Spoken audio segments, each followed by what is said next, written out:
Rafah crossing likely to open on Sunday. And also, global CEOs meet in China amid trade tensions.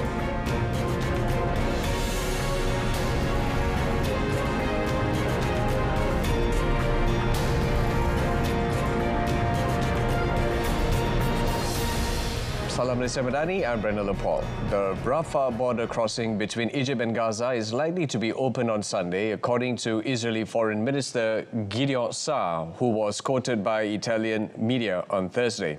Saar's comments come following reported preparations being made between Egypt and Israel to open the Rafah border crossing, with aid agencies demanding that Israel allow an influx of desperately needed aid into the enclave.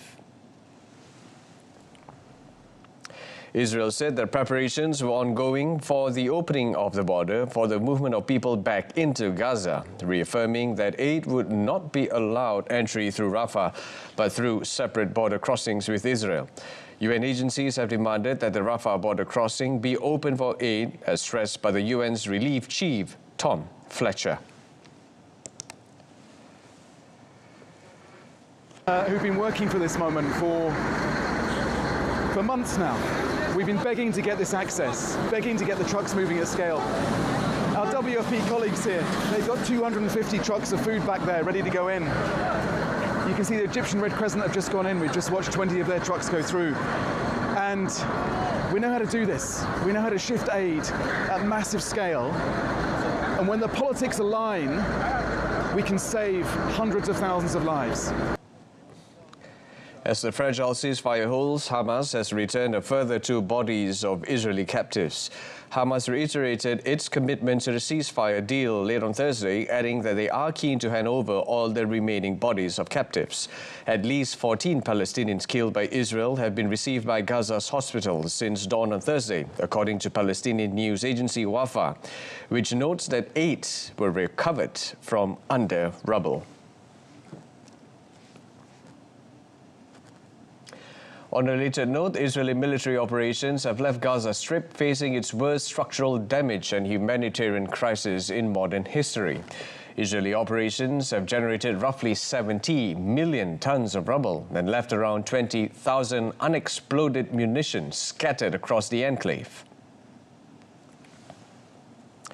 Efforts to remove the wreckage have been severely hindered by Israel's ban on the entry of heavy machinery and equipment, coupled with the ongoing closure of all crossings, leaving recovery work virtually impossible. The Hamas-run media office in Gaza urged the international community to fulfill its legal and humanitarian obligations by pressing Israel to immediately reopen the crossings and enable the start of clearing the massive debris and rubble. Since the Gaza war erupted on 7 October 2023, Israeli airstrikes and ground attacks have devastated the enclave, causing famine and displacement and killing at least more than 67,000 people. This year, on 9 October, Hamas and Israel agreed on the first phase of a 20-point peace plan, which includes a ceasefire and the release of some hostages and prisoners, marking a major breakthrough in the 2-year conflict. U.S. President Donald Trump warned that further U.S.-backed intervention could be necessary if Hamas fails to uphold its ceasefire commitments in Gaza. Trump added that additional bodies of hostages held by Hamas were returned to Israel. I'm looking at what's happening, and that wasn't the deal that was made, and we'll see what happens. It's calmed down. It's a tough neighborhood. We know that. We have a commitment from them, and I assume they're going to honor that commitment. I hope they do. Thank you very much. Hamas stated on Thursday the return of Israeli hostages' bodies may take time, as some were burned in tunnels destroyed by Israel and others remain under the rubble of buildings that Israel bombed and destroyed. The group remained committed to the Gaza agreement and keen to hand over all the remaining bodies of the hostages held in Gaza. The retrieval of the remaining bodies required equipment to remove rubble, which was currently unavailable due to Israel's ban on entry of such tools. Elsewhere in the region, Yemen's Houthis stated that their Chief of Staff, Muhammad Abdul Al-Karim Al-Gammari, one of the most senior military officials of the Iran-backed groups, was killed while fulfilling his duties. Without directly blaming Israel for his killing, Houthis said that the conflict with Israel had not ended. It said that Israel will receive its deterrent punishment for the crimes it has committed.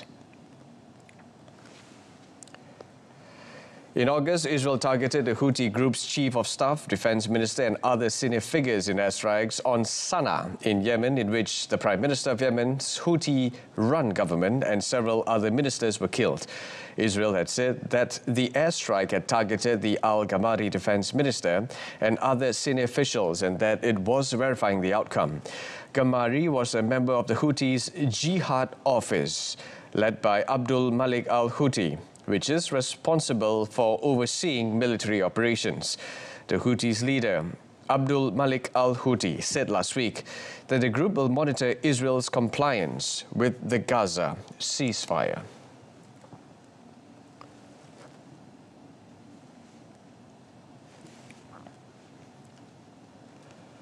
US President Donald Trump said that he expects to meet with Russian President Vladimir Putin soon, probably within the next couple of weeks. He planned to meet Putin in Hungary after making great progress in a call Thursday, just a day before Ukraine's leader is due at the White House to push for Tomahawk missiles.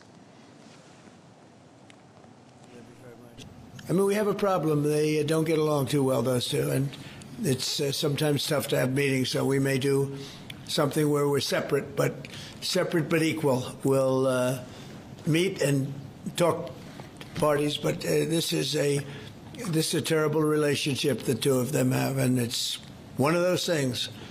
I've seen things that nobody would believe, but this is one of them. So we're going to be meeting in Hungary. Viktor Orban is going to be hosting, and it's really something that's time. And so it gives... The aim of the meeting is to bring this inglorious war between Russia and Ukraine to an end, according to Trump on Truth Social. The pair met in Alaska in August without a breakthrough on ending Russia's invasion of Ukraine. Hungary's Prime Minister said preparations for the summit are already in the works. Cambodian Prime Minister Hun Manet met with South Korea's Vice Foreign Minister Kim Jin-ah in Phnom Penh to discuss issues regarding job scams that resulted in the death of a South Korean university student. South Korea issued a code black travel ban for parts of Cambodia and dispatched a team of high-level officials to help nationals lured into working in scam compounds and secure the release of those held against their will. A presidential spokesperson said South Korea's intelligence agency is also involved. The foreign ministry issued a new travel ban for parts of Cambodia, including Poipet and Kampot. More than 1,000 South Koreans are believed to be among about 200,000 people of various nationalities involved in the scam compounds in Cambodia.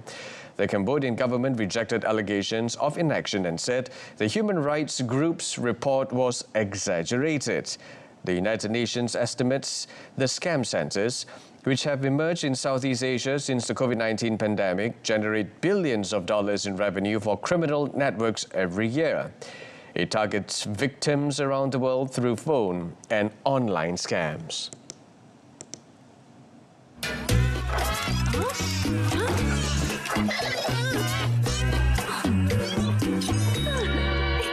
Guna mentol jimat tenaga untuk lebih jimat.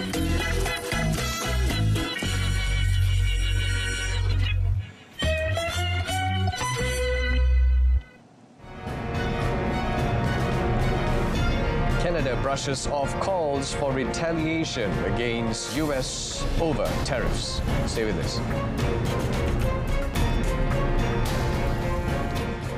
Global CEOs, including Apple's Tim Cook, reportedly met Chinese trade negotiator He Lifeng in Beijing amid the continuous trade tension between the world's two biggest economies. Li Feng, who is also the Vice Premier of China, reiterated that China is willing to deepen ties with all nations, reported state media Xinhua news agency, and he hoped that the board members will actively support the country's economic development. Global CEOs are part of an advisory board of Tsinghua University's School of Economics and Management, which gathers every year, and Tim Cook is the chair of the committee. Apple CEO Cook on Wednesday pledged to boost investments in China during his meeting with Li Lecheng, Minister of Industry and Information Technology, according to a Bloomberg report.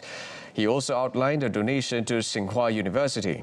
The meeting would come at a time when US-China bilateral relations are tense, as the US has called for a response with other nations to China's announcement on rare earths last week.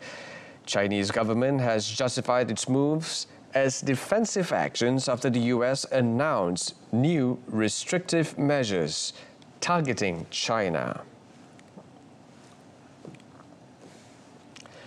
Prime Minister of Canada, Mark Carney, brushed off calls to retaliate against the United States over its tariffs on some Canadian exports, saying the two countries were deep in talks over key sectors. US President Donald Trump imposed tariffs on Canadian steel, aluminium and autos earlier this year, prompting Canada to respond in kind. The two sides are now in negotiations about lifting the measures against steel and aluminium. The deals the Americans have signed with everyone else has tariffs on the core of the trade and then higher tariffs on the strategic sectors. So we're starting from this stronger position. But we're also very acutely aware and very focused on the fact that we can make it better. And so we will do everything we can to make it better. There's times to hit back and there's times to talk, and right now is the time to talk. On another note, Carney said that he expected to meet senior Chinese leaders in the coming month and said Canada was restarting a broad engagement with Beijing. However, he avoided addressing a query regarding the responsibility or the possibility of eliminating tariffs on Chinese electric vehicles in return for alleviation from Beijing's tariffs on canola. IKEA's annual sales fell for a second consecutive year, it reported on Thursday, as the budget furniture retailer stuck to a strategy of cutting prices to attract cash-strapped consumers and gain market share in a fiercely competitive market. Having hiked prices during the pandemic due to supply chain disruptions, the world's biggest furniture retailer has cut prices by 10% on average over the past 2 years, as high inflation and weak housing markets worldwide dented consumers' demand for furniture and homeware. Global IKEA retail sales in the 2025 financial year, which ended on 31st August, fell 1% or 0.3%, adjusted for currency effects, to 44.6 billion euros. The total number of products sold, however, was up 3%, with customer numbers and store visits also up. FY25, as the business year that we just closed, we see growth of 3%, both in volume, in customers and in visitation. And that was the main ambition. And I think that's one of the reasons we could take that decision was the fact that we are not maybe on the stock exchange or, we can be very long-term together with our franchisees and decide that it's mostly important right now to have better prices. In the US, however, IKEA has raised prices on some products due to higher tariffs on import, though Abrahamson Ring said IKEA is trying to absorb the extra cost. IKEA faces tough competitions in the US, but more of its furniture is made in factories in Europe, giving it a slight advantage over retailers relying on imports from China, which face a higher tariff rate.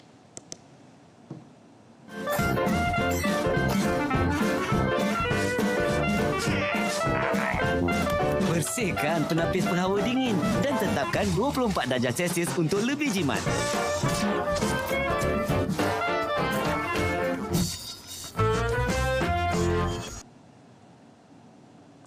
A massive fire broke out at a garment factory in Bangladesh's Chittagong port city, with firefighters battling the blaze for more than 4 hours as the number of casualties remain unknown. The fire started at the higher floors of a cap and towel manufacturing unit inside the Chittagong export processing zone. 17 fire engines were deployed to contain it. Upon receiving the information, 23 firefighting units, including one from the Bangladesh Navy, rushed to the spot and launched an operation to extinguish the flames.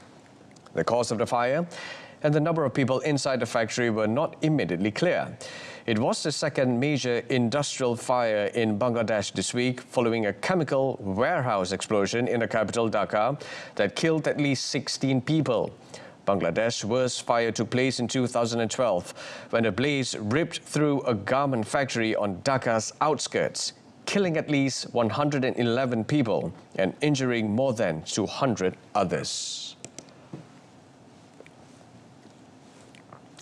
The Mexican Navy deployed multiple helicopters and ground crews to deliver supplies and clear debris in flood-ravaged areas, where the death toll has reached 70, with 72 people still missing.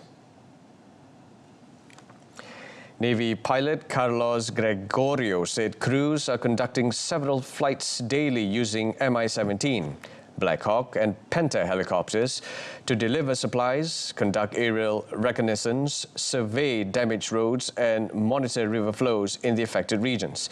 In Poza Rica, eastern Mexico, one of the areas hardest hit by flooding, naval officers unloaded boxes of supplies from trucks and worked to remove debris from mud-choked streets. But survivors say the help isn't reaching everyone quickly enough. Overflowing rivers had coursed through villages, sweeping away homes, roads and bridges and triggering landslides. Heavy rains often occur during Mexico's wet season, from May to October, but recent downpours were made more dangerous by the combination of a tropical system from the Gulf of Mexico and a cold front from the north, according to meteorologists. At least one person was killed and dozens of police officers were injured during overnight protests in Peru against newly appointed President José Gerri. A total of 102 people were injured, including 24 civilians and 78 police. The National Human Rights Coordinator said the man had been shot by police. The suspected shooter was an officer from the Criminal Investigation Directorate. Youth-led demonstrations brought thousands of Peruvians frustrated by the authorities' failure to resolve the worsening crime crisis onto the streets in Lima and several other cities. Some protesters tried to breach the security barrier around Congress as night fell, and others in the crowd also hurled stones and lit fireworks. Police in riot gear responded with tear gas. Feminist groups also joined the calls to rally against the new president over sexual assault accusations.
And in sports, FAM received award for grassroots football silver category. Stay with us.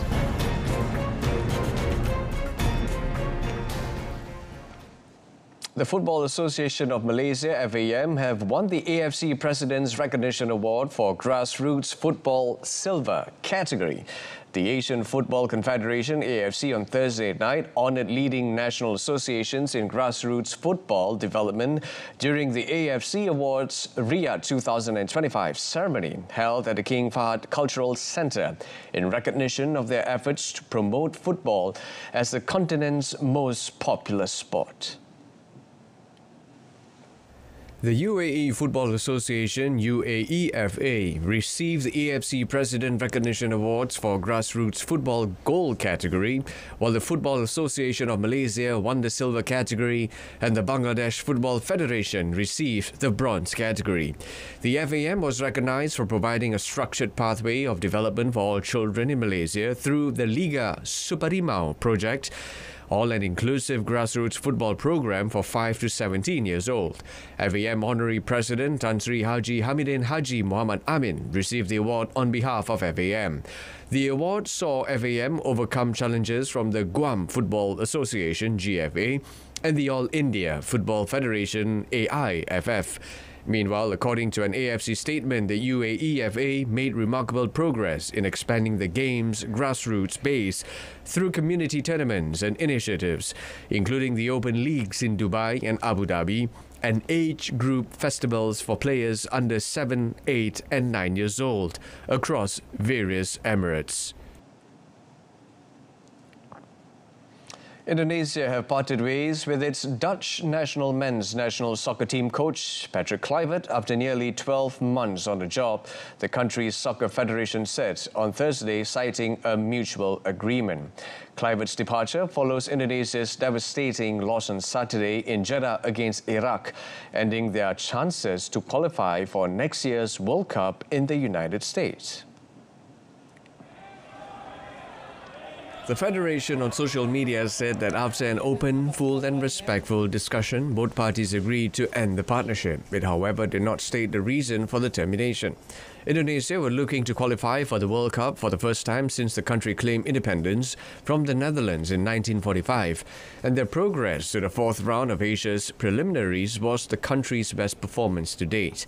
Former AC Milan, Ajax and Barcelona player Kluivert was hired in January, with his contract set to expire in 2027. He oversaw a team built largely on players from the country's Dutch diaspora.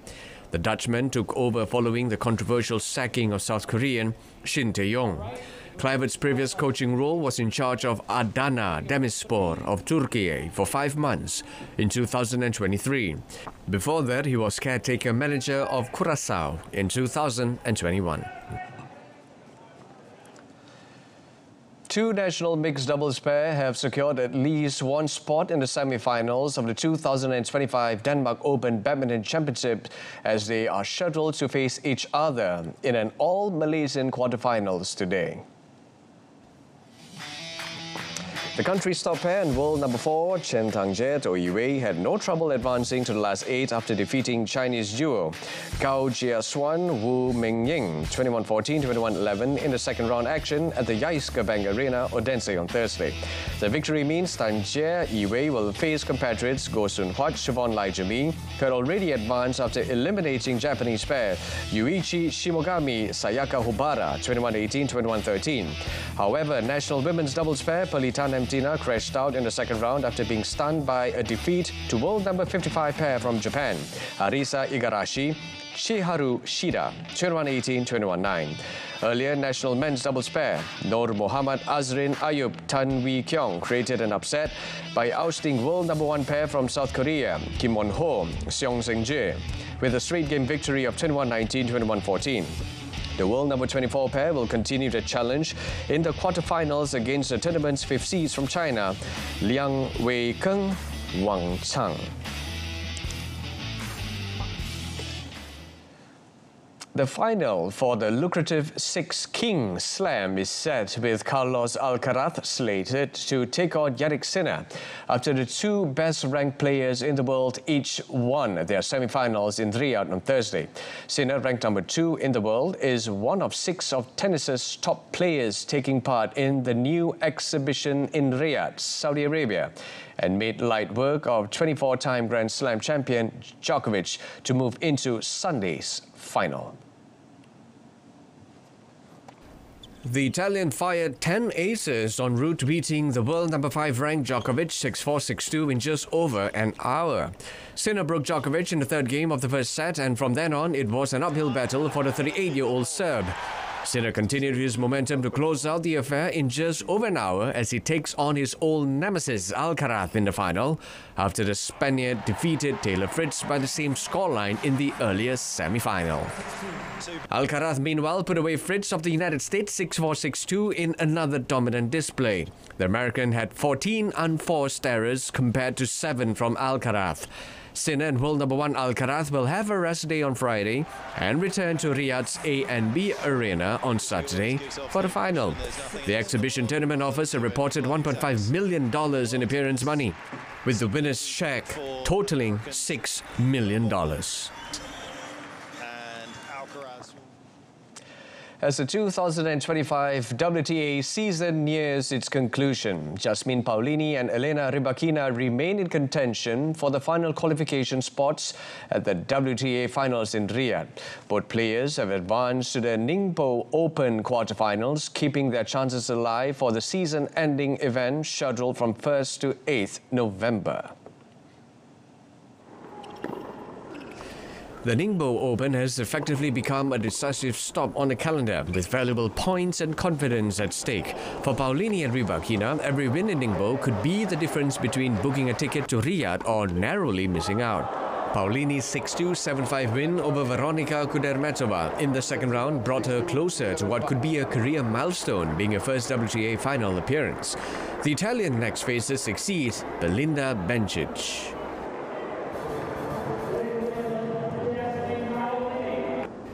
Rybakina is still in control of her destiny, though her path is demanding. The world number 4 battled through a tough 4-6, 7-6, 6-3 win over Diana Yastremska after nearly 3 hours of play in humid conditions. Her 10th ace sealed the victory and secured her first ever Ningbo quarterfinal appearance. She next faces Ala Tomljanovic for a semi-final spot, and a title win in Ningbo would virtually guarantee her place in Riyadh. Piala FA Malaysia 2025. Setelah menamatkan saingan peringkat kumpulan dengan penuh bergaya, The Real Warriors terus mara membawa semangat juang dari pantai timur bagi berdepan rempuhan lasa The Rhinos. Jumaat 17 Oktober, nantikan pertemuan kelantang The Real Warriors FC bertemu Sabah FC 8:15 malam di saluran OK, juga di RTM Klik. That's it from us this afternoon. In our top story, Rafah crossing likely to open Sunday.